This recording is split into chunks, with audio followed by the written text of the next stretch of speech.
What's going on, guys? It's your boy Sean Black, aka DFS 5050. Welcome to my reviews and results for Week 5 on NFL Draftkings and Fanduel. Just to start off, this past week was an okay week. I didn't really cash the way I wanted to cash.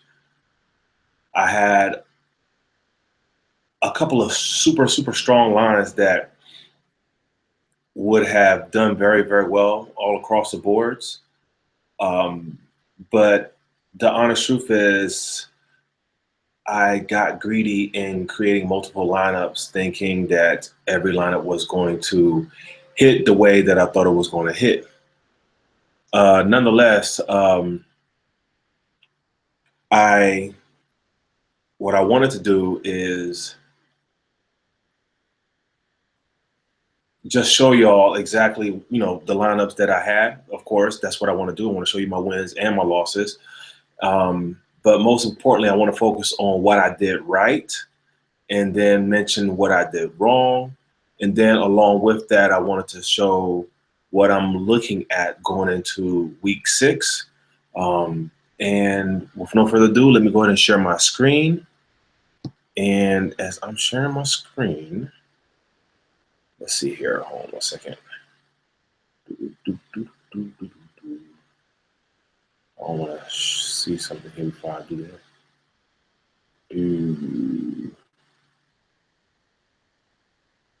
Okay.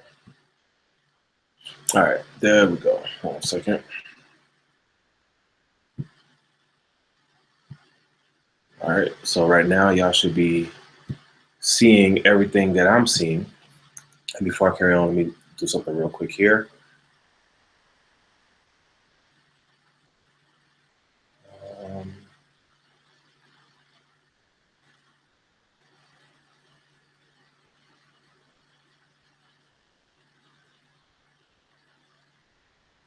Shout out to Mom Dukes, always calling me when I'm doing a live broadcast. I have to send her a quick text message real quick. All right, with no further ado, this is the lineup that I had, and then on the right, to your right, you will see the lineup that the person who won $50,000 had. And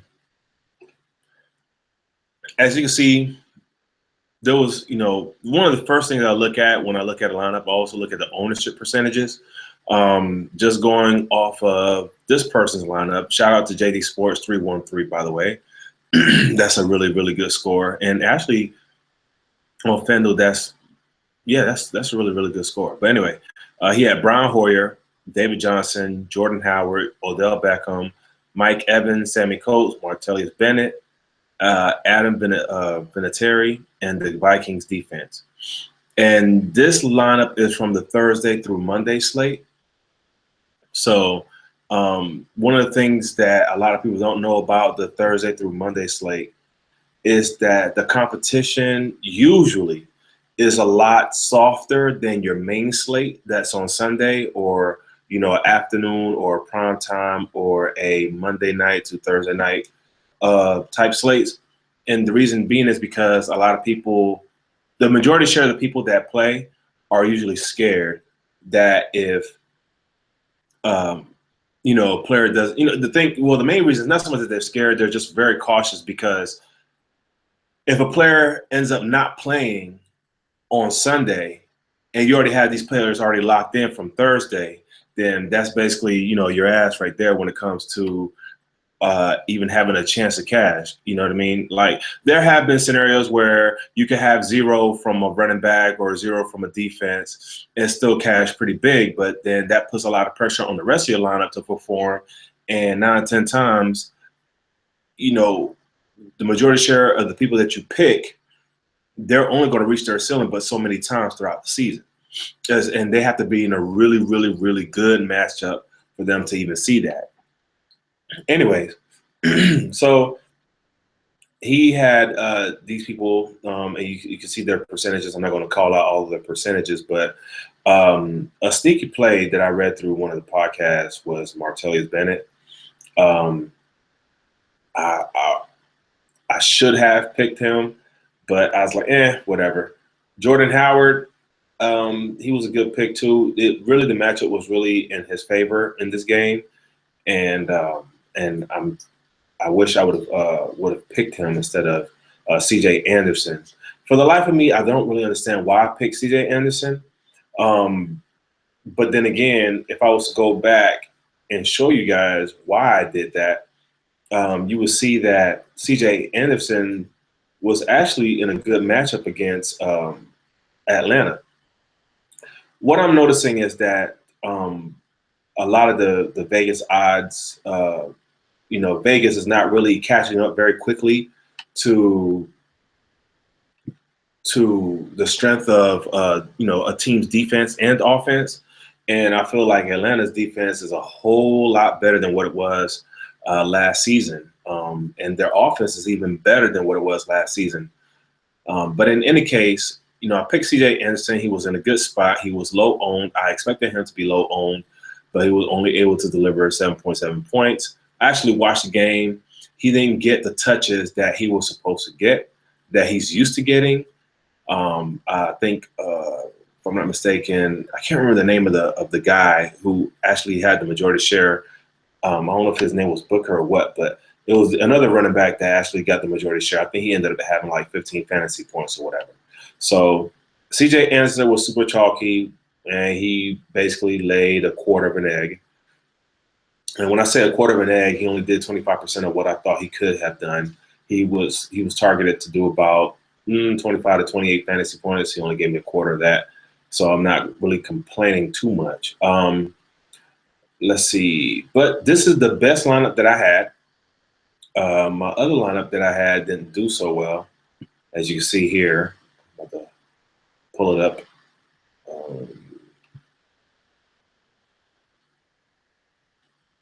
Okay, you see I had Derek Carr, DeMarco Murray, Theo Riddick, and he was lower owned. Had I had him in here, you know what I mean? There's so many ways you can do these lineups. Crabtree, as you can see, I had Crabtree everywhere. AJ Green laid a quarter of an egg. Mike Nugent didn't do so well on the Dallas-Cincinnati game. I was expecting him to do a whole lot more. Hunter Henry, he's averaging 15 fantasy points a game. So as of right now, Hunter Henry's ceiling is 15. His floor is about 5 to 7. So something for anybody to look at going into the following weeks.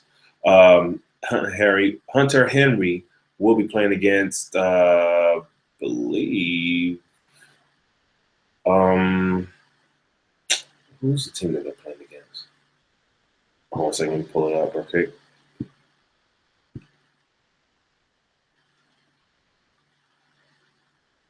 They're playing against. Sorry, guys, my computer's running a little slow. They're playing against Denver. So, I don't know. I don't know if I will target Hunter Henry going into week 6, but just wanted to show you guys where I was at with that. Philadelphia defense, they ended up coming through. They did give us some points, and they were actually one of the top-rated defenses outside of Minnesota and Buffalo, which was sneaky as hell. But anyways, this is my lineup for FanDuel. This lineup, along with a couple of other lineups that I had in the Sunday to Monday night games, basically helped build my bankroll. Is rebuilding my bankroll because prior to this, I had more money, but, in between the football, I was playing baseball, and I didn't do so well in baseball, so it's whatever. But I'm rebuilding. I'm putting my main focus on NFL football, and my goal really is to turn this. I want to multiply this by 10. The amount that you see right here, 32.31, I want to multiply it by 10, and I feel like I'm in good position now that I have the education to create better lineups. I can be able to do that almost effortlessly. And I want to shout out first and foremost to Daily Fantasy Nerd, and then second and foremost, I want to shout out to DFS Army. Those two by far are the two culprits behind my success. Just from the stats the optimizer, the education, the lineup construction, and then utilizing those two entities together to create my own personal lines from what I'm seeing, from what I'm reading, from what I'm hearing, and things of that nature. Okay, so let me exit out of that. All right, this is the best lineup that I had on DraftKings. I had 187 points and some change, and I was 40 points away from number one. Number one, I think, would have won like $1,000, something like that. But honestly, had I had this lineup across all of the boards, especially on the Thursday through Sunday, and then the Sunday slate, yeah, it would have been a killer week for me. It doesn't matter what denomination of dollars I would have invested in. I would have done very well across the boards, but I'm okay with that. As you can see, I had Hoyer, Bell, McKinnon. He laid a quarter of an egg. Antonio Brown, he did pretty well. Marshall did really well. Royal did okay. I think the person who benefited the most from the injuries that Chicago had was Cameron Meredith, in which I heard a podcast, an elite podcast, and they were picking him. So I had him in a couple of other lineups, but I should have had him on this one. That definitely would have made a big difference in the amount of pay that I received from this particular score. Delaney Walker, he was in good position. Sammy Coates was in the best position. And, of course, I had Vikings D. Let's see, the next best one here was 162.78. I had Andrew Luck, Le'Veon Bell, McKinnon again, Bolden, Antonio Brown, Marshall, Ertz, Sammy Coates, and the Eagles, okay? And, of course, that's basically the two lineups that I had here. I felt very confident about the lineups that I had. But, as you can see, you can't predict everything. LeGarrette Blount, had I switched him out for possibly Martellus Bennett and then put somebody else in place there, I could have had a better line there. And overall, I'm not really upset about this week because, for the most part, I say about 80% of the players that I personally thought were going to performed well. It was just the other 20 I had spread out a little too much throughout my lines. So going into week 6, one of the things that I'm going to do, I'm going to strengthen my core, and then from there, place them across whatever contest I want to play. And the most important things that I want to let you guys know is that you have to live and die by your decisions. That's the only way you're going to be able to be successful in DFS. You have to live and die by your decisions. But when you're making those decisions, make sure that you're making the best decisions, and don't beat yourself up if the player does not perform to their full glory. Is not your fault. You, from a historical, statistical, standpoint, however you're doing your research, you made the best decision that you could have, and there's a lot of factors that go into it. And the main thing that I do when I come to creating my lineups is I try to simplify the process as much as possible. I don't want to think too hard. I don't want to overthink my process, because I've done that before. And, coming from a day trader's background, you come across a situation where you have analysis paralysis, where you've imputed so much information, now you don't even know what to do with the information that you imputed. So going into this week, there are only 2 podcasts that I really listen to. I'm etching out all the other podcasts. I paid good money for these 2 podcasts, one being DFS Army, the other one I will not mention, because guess what? I want to have an edge. And if you want to have an edge, you got to go and dig up your own research. Okay. So with that being said, in this lineup, I did have Cameron Meredith. And as you can see, he gave us 30.6 fantasy points there. Jordan Reed, I think I could have had Greg Olsen better, and I would have had a better situation. But in any case, this is my lineups that I had here for DraftKings. Just to let you know, 147 and above would have got me good in a 50-50. 155 to 162 and above would have got me good in the double up. And then, of course, 187 would have cashed all across the boards in GPP or any other format that you can think. And, there's there's not research, but there's some stats that actually that actually support that. So just wanted to kind of put that out there, guys. I did mention last week that I wanted to invest more in cash.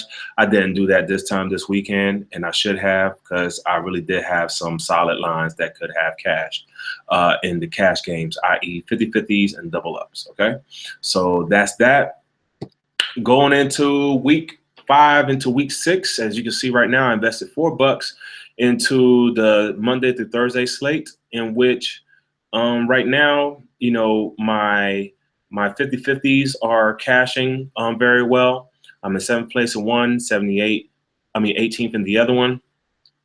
And I still have a decent amount of players left to play in this particular matchup. So what I want to do is I want to show you, just basically from a cash standpoint, one of these lines here. Okay. So here's my line. I had Jameis Winston, Fozzie Whitaker, Jacquizz Rodgers, Emmanuel Sanders. He's still missing Mike Evans, Greg Olsen, and right now I'm missing Emmanuel Sanders, Tyrell Williams, Brandon McManus, and Denver Broncos. I'm expecting some really high scoring from both sides of the field.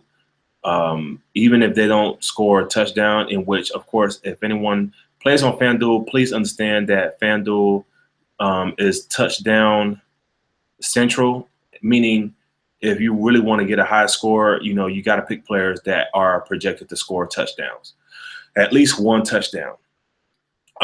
So I have Emmanuel Sanders, Tyrell Williams, Brandon McManus, and Denver Broncos. Okay.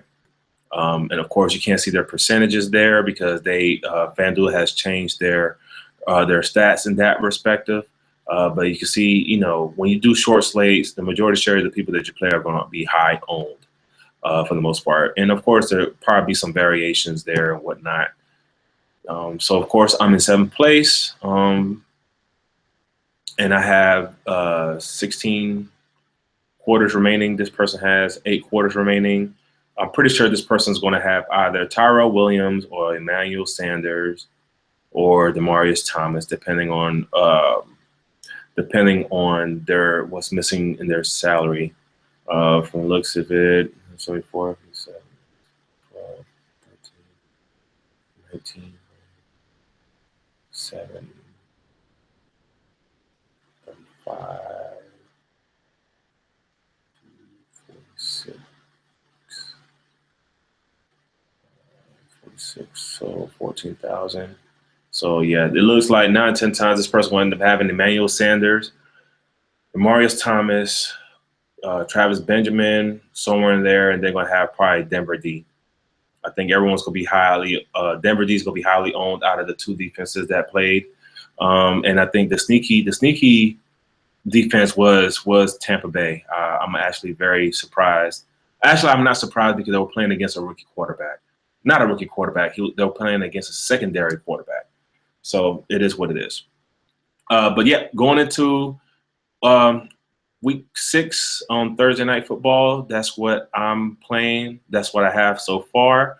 I'm in 7th place. I feel like I'm in a very, very, very strong position to take down this particular 50-50 contest. Of course, my monies won't change because of that. However, in a GPP, that's a whole different ballgame. Right now, I'm in, let's see here. I'm in the 1100th place, 1187 to be exact.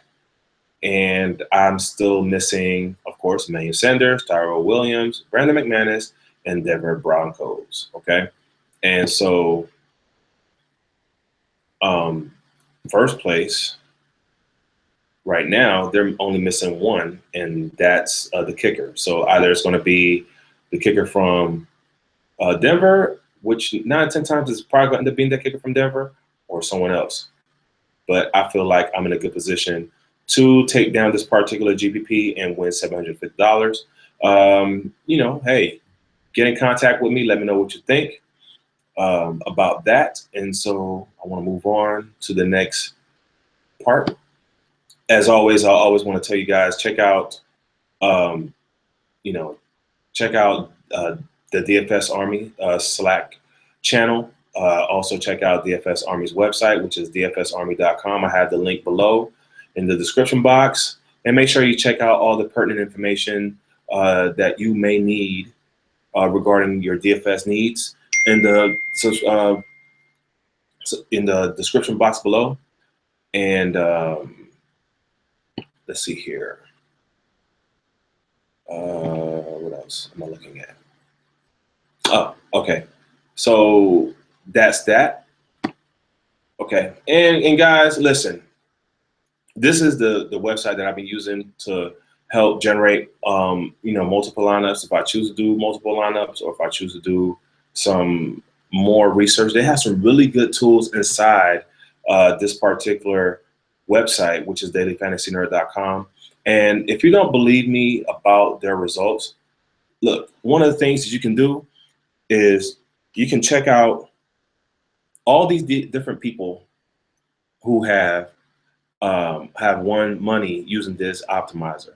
And I look forward to being one of those people who have won big money off of this optimizer and off of the education that I'm receiving off of the DFS Army. And everything is very straightforward. It's very easy to use. And, there's levels to it. You can start off with the $19.99 a month. You can start off with a 34 or the 69 if you're going to do big body business with it. Okay. But look, listen. Oh, hold on. That's not what I wanted. Check this out, guys. If you really want to find out if this thing works or not, go to some of these people's Twitter channels and ask them questions. Ask them questions. That's what I did when I first started checking this place out, Daily Fantasy Nerd. I went to some of these folks, channels or Twitter handles, and I send them a private message. As you can see right here, back in October of last year, I won some money in the NHL. They do have NHL, but I asked these folks. I really did. I went in there and I asked a couple of folks. I said, hey, listen, is this real? I think that's the number one question that I get asked all the time, especially on Instagram via direct message. They ask me, hey, is this real? Is this really real money? Is this something that you can take out? I say, yeah, absolutely. You can take out, take the money out, to your PayPal, or you can have the money, mailed to you if you don't have PayPal. But, I really stand by this product. I also stand by, Daily Fantasy of DFSArmy.com. Let's see here. One second. Let that load up. And then this is week 6, right? So in week 6, we have the infamous New Orleans playing at home against Carolina.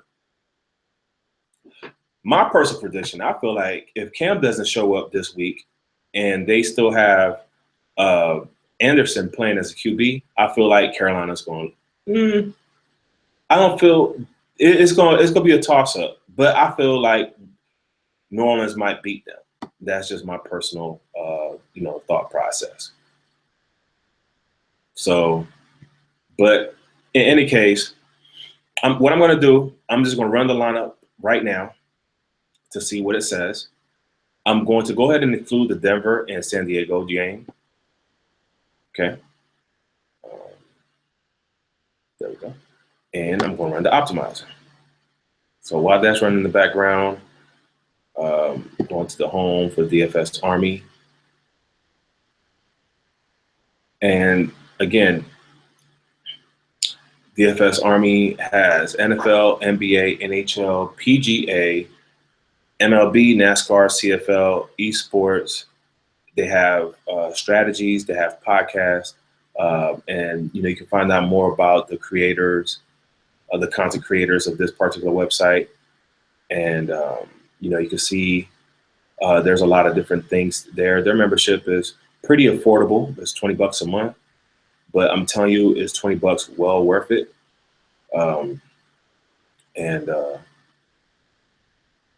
These are some of the experts.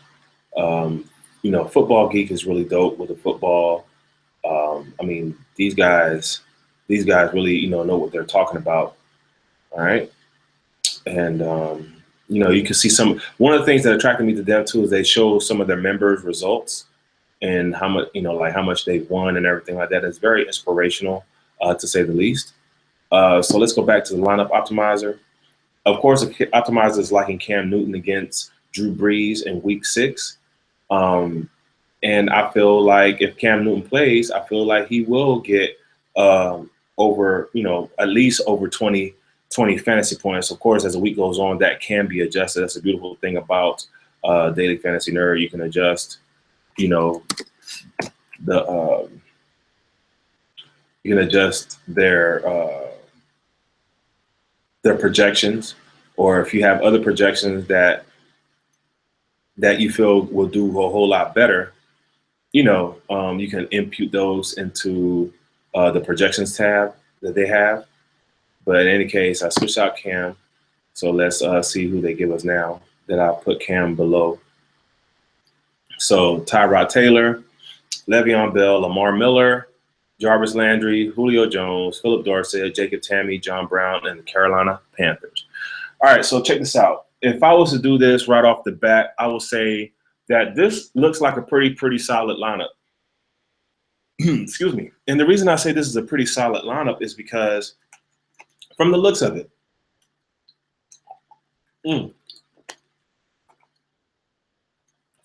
guys, just from the running backs perspective, Miami is not all that when it comes to the running back, their run game and their pass game. I mean, hell, they let Tennessee beat them, and actually Miami, I felt, was favored to win at home. Lamar Miller, against Indiana Colts, you saw what Jordan Howard did against Indiana last Sunday, so I could only imagine that Lamar Miller would do anything less than 20 fantasy points. Jarvis Landry against Pittsburgh. Pittsburgh's pass game is not all that. They can get got in the pass game, but this number, this number right here, 19.2 fantasy points for Jarvis Landry, is going to be solely dependent on the quarterback, which is Ryan Tannehill. And if Ryan Tannehill is laying quarter of an eggs or half eggs or, laid a full egg, I don't see him being able to really reach value, even with a secondary quarterback in case, Tannehill gets injured or something like that. So I really don't see that in Jarvis Landry. Julio Jones versus Seattle, I'm not sure about that. I'm pretty sure that there could be some other options going into Week 6 regarding Julio Jones. But Atlanta's offense is really hot right now. And of course, the DVP states that Julio Jones is not necessarily in a favorable matchup, and they're actually projected to lose by 6. But then again, Vegas has been wrong so far the last 4 out of the 5 weeks regarding the Atlanta Falcons. I think a more favorable matchup might just be Antonio Brown. Even though Antonio Brown is $10,000, I would think about placing him there better. Let's see, another person that might be good. Jeremy Maclin might be a good look, might be a good idea to pursue. Or let's see, maybe Allen Robinson against Chicago, because Chicago's pass game is not the best.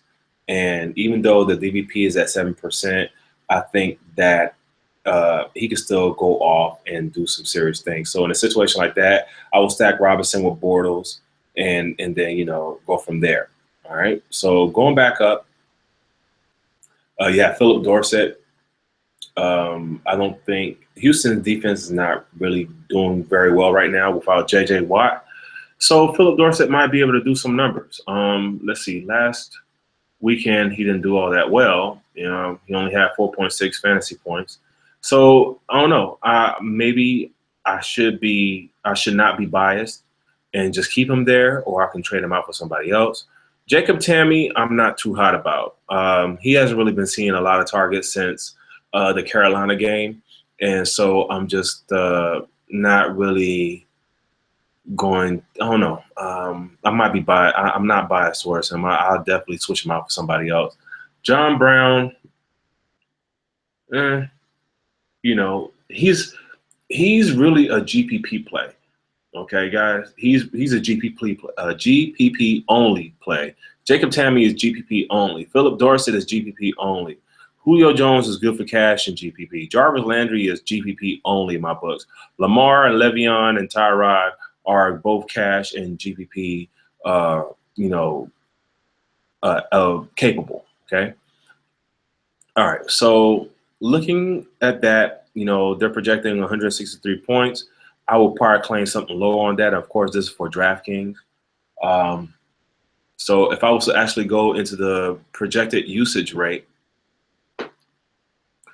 I will start off with the quarterbacks, and I will see that, you know, if you want to create a GPP lineup, you know, you can try going balls to the wall and do a Tannehill Landry stack, you know.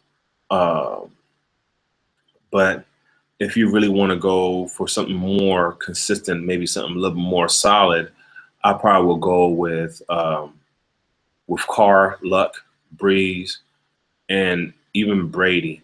You know, right there. They don't have Martellus Bennett in there, but I probably will stack Brady with Bennett or something like that. So, you know, we'll just see. You know, you can look at it from a different perspective. You can see who's supposed to be scoring the most fantasy points. As you can see, Pittsburgh and New England are really at the top there. You know, of course, Atlanta is not really all that great against tight ends. So I could probably stack Wilson with Graham and hope that Graham, you know, goes ham and like he has been since week 3. And one thing to notice too is that he's been going up 2, 7, 24, 20. So, you know, he's been going up in numbers.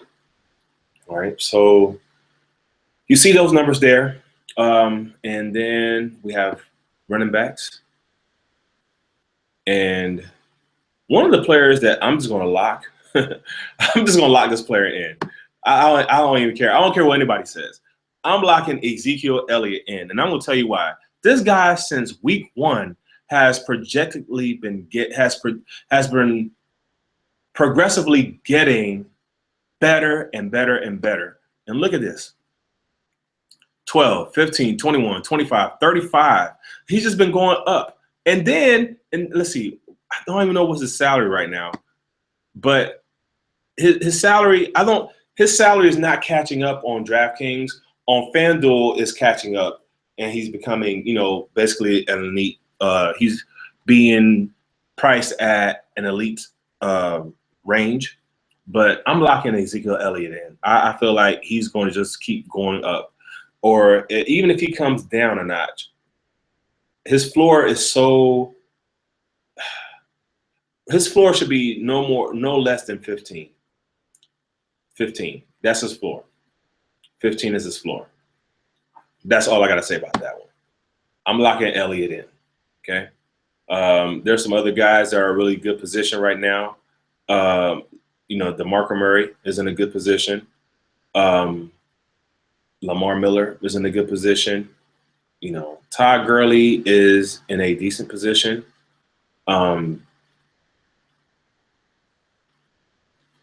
However, a sneaky play might be Kendricks, the tight end from Los Angeles Rams. Maybe if they target him, that's if they target him. But if he's not getting the targets, then it's pointless. But I would probably put him as a sneaky play. All right. So I'm locking, like I said, I'm going back to Elliott. I'm locking in Elliott. All right. And also, guys, even though the heat map is saying, hey, these guys are really good to target this, then, the third, you know, just do some more research, you know, and pick, you know, guys that are in really, you know, good matchups. And if the heat map matches with your research, then plug him in.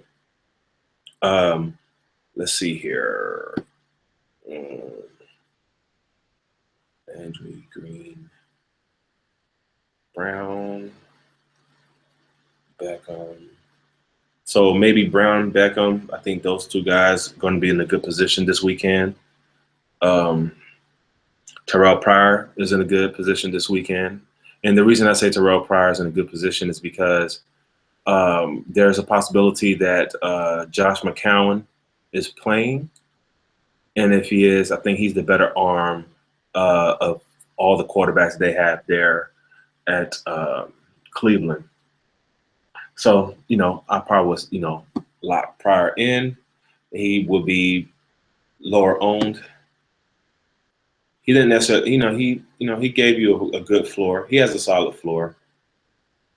I think he played at his floor this past game versus New England, but you can tell right now 34.9 is going to be his ceiling, and that's of course against a weaker team. But Tennessee, their run game is good, their pass game is kind of weak, so that's just something to consider. Can Meredith do it again, guys? I don't know. He may be able to if Eddie Royal and Alshon, all the guys are still banged up. He could be that guy. So those are the three that I want to just kind of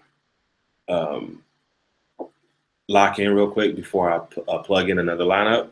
But you can also watch the tutorial. You can reset the logs. You can see exactly what everything means and go from there. All right, and that's the projected usage rate of each and every single player by position. So I'm going to run this optimal lineup one more time.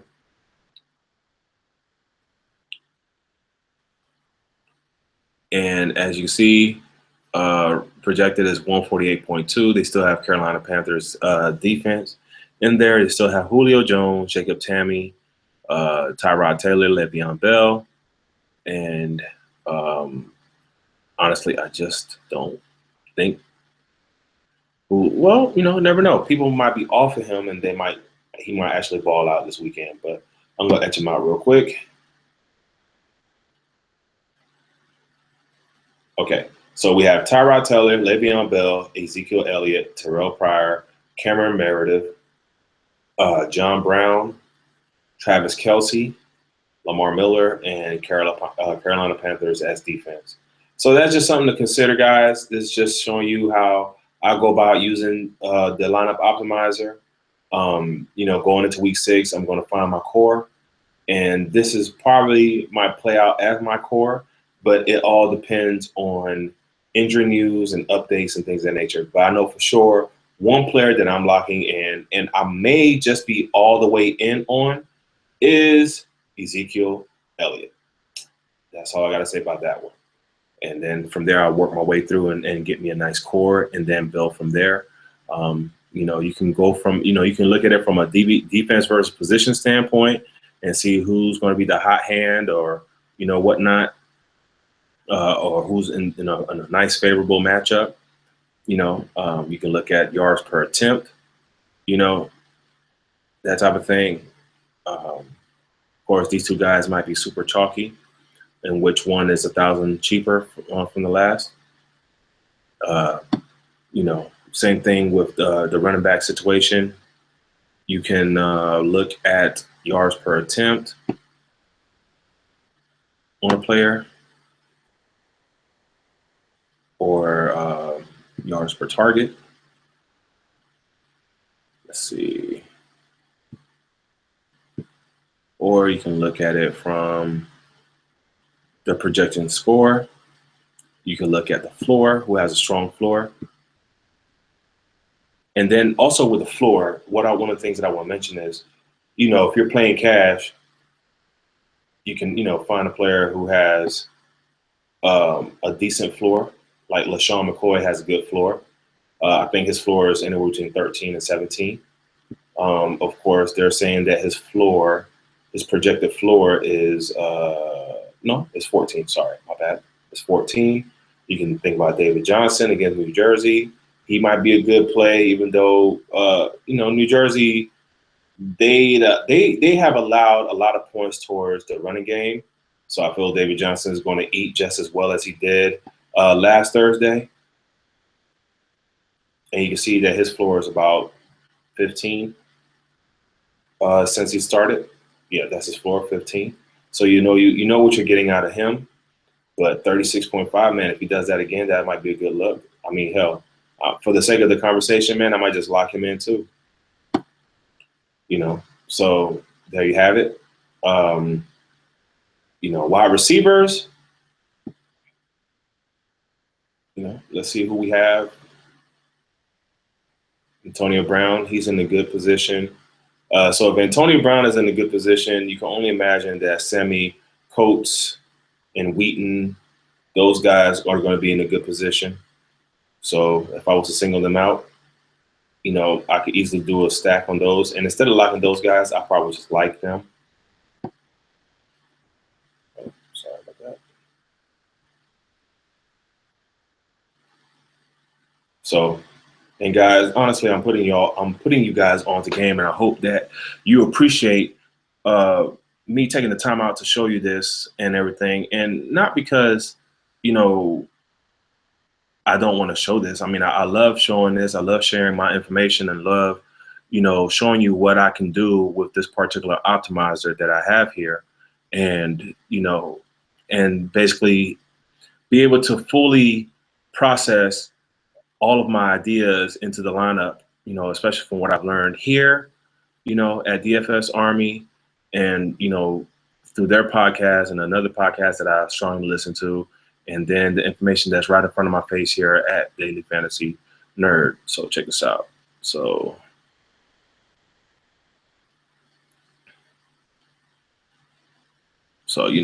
there's that. So, Ezekiel Elliott, David Johnson, Terrell Pryor, Antonio Brown, Cameron Meredith, I can probably edge him out. And, that's all I do. Throughout the week, I kind of play around to see who's who in the mix. But I think David Johnson and Ezekiel Elliott are going to be my go-to guys this week. I think I'm almost all in on them, and I might have another running back pairing with just more research and just, seeing exactly who else is going to be in a good position. So in any case, this is your boy Sean Black, aka DFS 5050. Make sure you follow me on Instagram at DFS 5050. I have a Facebook page, which is DFS Portfolio, but you can do facebook.com/DFS 5050. If you are an artist and you're looking for music, check me out at SeanBlack.com. That's SeanBlaque. Every single pertinent information is described below.